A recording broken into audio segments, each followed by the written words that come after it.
Marla Gibbs had been invited to appear on the Sherri Shepherd show, a program that prided itself on being lively, upbeat, and full of laughter. Sherri herself had promoted the episode heavily, telling her viewers this would be one of her most cherished interviews. After all, Marla Gibbs wasn't just another guest, she was an icon. A legend whose sharp wit and groundbreaking roles on The Jeffersons and 227 had shaped an entire era of television. Fans tuned in with great anticipation, expecting an hour filled with warmth, nostalgia, and humor.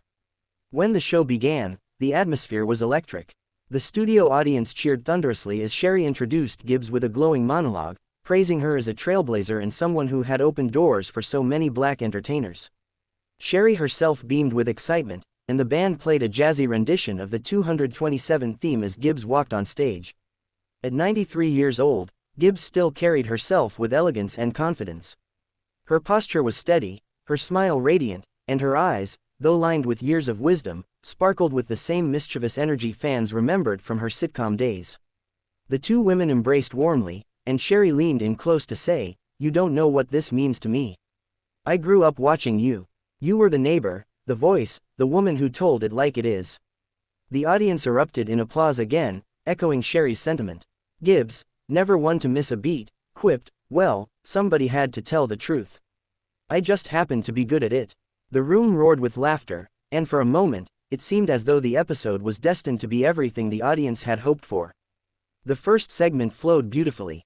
Sherri asked Gibbs about her start in Hollywood, and the actress spoke about her journey from Chicago to Los Angeles, her early struggles, and how she juggled a job at United Airlines while auditioning for acting roles.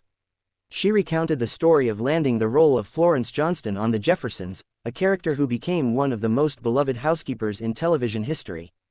Gibbs's natural timing, her comedic bite, and her ability to hold her own against Sherman Hemsley had cemented her as unforgettable. The audience was enthralled. Every answer was met with cheers, laughter, or nods of admiration. Sherri leaned in, almost starstruck, saying, "You know, Ms. Gibbs, you weren't just funny. You were powerful. You stood in your truth on camera."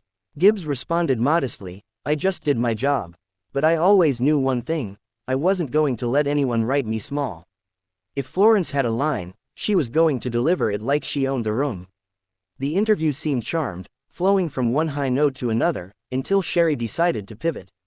She wanted, as many talk show hosts do, to get real. Perhaps it was an effort to go viral, perhaps an attempt to add drama, but the moment she changed gears, the tone of the conversation began to shift. "You've had such a long, incredible career," Sherri began, her voice still upbeat but with an edge of curiosity. "But, you know, Hollywood can be tough. Did you ever feel overlooked? Did you ever feel like other stars overshadowed you?" The audience shifted uncomfortably in their seats. Gibbs, who had just been glowing with pride while recounting her career, sat a little straighter. She looked at Sherri with sharp eyes that instantly commanded the room. "Overshadowed," Gibbs repeated, as though tasting the word and finding it sour. "Let me tell you something, young lady, I don't allow anyone to overshadow me. I stand on my own, and I've always made sure of that. If you think Florence was a background character, then you weren't paying attention." The audience reacted with an audible, "Ooh," a mixture of shock and admiration. Sherri tried to chuckle, waving her hand as though she could brush the moment aside. "Oh, Ms. Gibbs, don't get feisty with me now, we're just having fun," she said, grinning widely, hoping to smooth the air. But Gibbs wasn't amused. To her, this wasn't fun. She hadn't come on the show to be teased or reduced to what she considered dismissive questions. She had come to be celebrated. Her smile faded, and though her voice remained calm, it carried a firm edge. "There's a difference between fun and disrespect, Sherri. I don't need anyone trying to reframe my legacy as though I had to fight to be seen. I was always seen. I made sure of it." The room grew tense. The audience, which had been rowdy and energetic just moments ago, now sat hushed, waiting to see what would happen next. Sherri, perhaps feeling the weight of silence pressing against her, attempted another pivot. I hear you," she said quickly. "But you know, Hollywood has been accused of ageism, of pushing older stars aside. Do you ever feel forgotten in this industry now?" That was the final straw.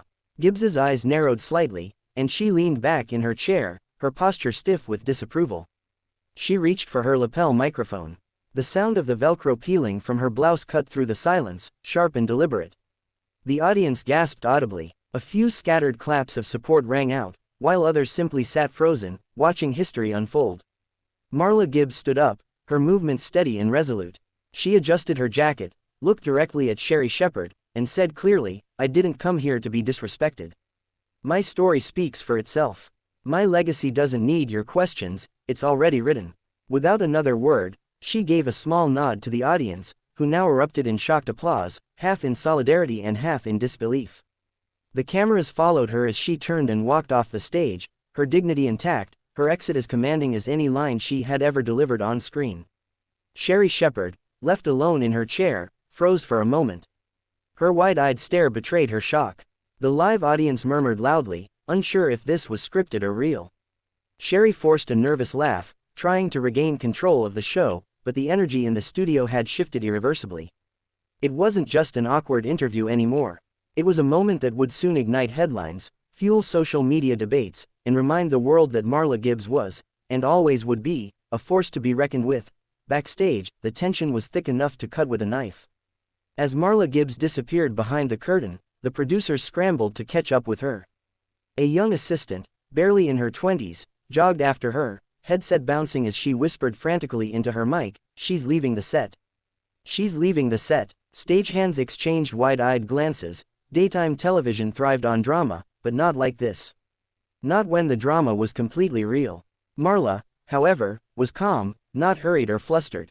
She walked with the poise of someone who had been through far greater storms. A producer finally caught up to her, gently placing a hand on her arm. "Ms. Gibbs, please, we can fix this.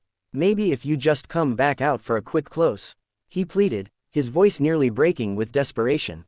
Gibbs stopped, turned slowly, and gave him the same withering stare she had given Sherri moments earlier. "Baby, I've been in this industry longer than you've been alive. I know when a conversation isn't about me anymore, it's about spectacle. I don't do spectacle." Her words, steady and precise, echoed down the corridor. Meanwhile, on stage, Sherri Shepherd was left to pick up the pieces. The band awkwardly tried to play a light riff, the audience still buzzing with whispers and shocked laughter. Sherri forced a smile, fanning herself dramatically with her cue cards as though to suggest the moment had been a playful misunderstanding. "Phew, y'all, Ms. Gibbs is a strong woman. Give her some love," she said, her voice a little too high, a little too forced. The audience clapped politely, but the energy was fractured. No amount of humor could mask what everyone had just witnessed, a living legend choosing dignity over staying seated. By the time the cameras cut to commercial break, social media had already exploded. Audience members inside the studio had their phones out, uploading shaky clips of Gibbs removing her microphone and walking off. Within minutes, hashtags like #MarlaWalks, #RespectMarla, and #SherriVsGibbs were trending across Twitter, Instagram, and TikTok. Viewers who hadn't even seen the show live were now dissecting every angle of the clash, replaying Gibbs's pointed words, "I didn't come here to be disrespected." Commentators chimed in almost instantly. Some praised Gibbs for standing her ground, calling her a queen, and the definition of self-respect. Others criticized Sherri, saying her questions veered into unnecessary provocation rather than appreciation. One viral tweet read, "Sherri Shepherd invited Marla Gibbs on her show to honor her legacy, then turned it into gossip hour. Marla did what any legend would do, she walked." Within hours, think pieces appeared online, analyzing what the clash revealed about how older entertainers, especially black women, are treated in media. Back in her dressing room, Gibbs sat calmly, sipping water as her team surrounded her. A publicist suggested drafting a statement immediately, but Gibbs waved her off. "No need to rush. People saw what happened. They know the truth." To her, the moment was already closed. She wasn't interested in feeding the frenzy, it wasn't her style. She had lived her life by a simple principle: walk away from disrespect, never from your dignity. Yet the world outside was anything but calm. News outlets scrambled to secure exclusive rights to the footage. Entertainment blogs declared it the most shocking daytime TV moment of the year. Some even compared it to the infamous walk-offs of past television legends, drawing lines between Gibbs's actions and the broader conversation about how Hollywood often exploits tension for ratings. Sherri Shepherd, realizing the backlash was growing, decided to address the incident head-on. The very next morning, she opened her show with a somber expression, ditching the usual upbeat monologue. "Before we get started today," she began, her voice soft, "I want to take a moment to talk about yesterday's show. I had the incredible Marla Gibbs here, a woman I admire, respect, and grew up watching. Things got a little heated. My intention was never to disrespect her. If it came across that way, I sincerely apologize. I have nothing but love for Ms. Gibbs." The apology was heartfelt, but public reaction was split. Some viewers appreciated the gesture, praising Sherri for admitting she pushed too hard. Others argued that the apology was too little, too late, that Sherri had been more interested in pushing for soundbites than truly honoring Gibbs. One online columnist wrote, "Respecting a legend means letting them tell their story in their own words, not trying to extract headlines at their expense." Meanwhile, Marla Gibbs released her own brief statement through her publicist later that afternoon. It read, "I came on the show to celebrate my life's work. What I will never do is allow my narrative to be twisted for entertainment. My story speaks for itself, and my legacy is secure." The statement was short, graceful, and powerful, perfectly encapsulating the woman who had built her career not by chasing scandal, but by embodying resilience. The internet reacted with waves of admiration. Fans flooded her social media with messages of support, calling her a role model and thanking her for showing that self-respect is non-negotiable at any age. Clips of Gibbs's most iconic TV moments resurfaced online, her sharp one-liners on The Jeffersons, her commanding presence on 227, all framed as proof that she had always been, and still was, unforgettable. Within days, the incident had sparked wider conversations. Panels on entertainment news shows debated how older stars are treated in Hollywood. Podcasts dedicated episodes to the topic, with cultural critics noting that Gibbs's walk-off was less about one awkward interview and more about a lifetime of refusing to be minimized. One commentator summed it up, "Marla Gibbs didn't just walk off a talk show. She walked straight into history, reminding everyone that respect is not optional." Behind the scenes, insiders revealed that Sherri had reached out privately to Gibbs to apologize again, this time personally. Sources close to Gibbs said she accepted the apology graciously but made it clear she had no interest in returning to the show. "Marla doesn't hold grudges," a friend shared, "but she also doesn't revisit spaces where she feels disrespected. She closes the door and moves forward." And move forward she did. Gibbs was soon spotted at a community theater event in Los Angeles, smiling warmly, signing autographs, and posing for photos with fans who greeted her like family. To her, that was where her real legacy lived, not in tense interviews or trending hashtags, but in the hearts of people who had grown up watching her speak truth with humor and grace. In the end, what could have been remembered as just another daytime spat became something far more significant. Marla Gibbs's walk-off wasn't a retreat, it was a statement. A reminder that even in a world obsessed with sensationalism, there are those who value dignity above all else. And for the millions who watched, replayed, and discussed the moment, one truth was undeniable: Marla Gibbs had once again proven that she was not only a television legend, but also a woman whose strength transcended the screen.